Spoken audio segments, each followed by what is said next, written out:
खबर शामिल करते हैं वज़ीराबाद से। मुल्क भर की तरह वज़ीराबाद की आवाम इमरान खान से ज़रा यकजहती के लिए बाहर निकल आई।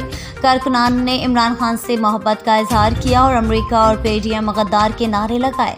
वज़ीराबाद से पीटीआई के रहनुमाओं समेत काफ़ी तादाद में लोगों ने शिरकत की और इस मौके पर अमरीकी गुलामी नामंजूर के बैनर आवेज़ा किए। रैली में हाजी गुल खान, चौधरी मोहम्मद यूसुफ, चौधरी शबीर अकरम चीमा, चौधरी हम्माद चीमा, राना ज़ीशान ज़िया और दीगर रहनुमा शरीक। इस मौके पर हाजी गुल खान ने पश्तो ज़बान में भी इमरान खान से अपनी मोहब्बत का इजहार किया। Report bureau chief Diwan news HD Khalil Khan, Wazirabad. Program इंशाल्लाह रातमन के इंतखाब में इमरान खान चिराग है टोटल दुनिया हमारे पास आसमान के तो मैं यस्तोरे जगली की गंद सिरागा टोटल दुनिया के पास सुपर पावर कारश पाकिस्तान सुपर पावर इमरान खान मंगा पदे में घबरावण वाला नहीं इंशाल्लाह मंगा मजबूती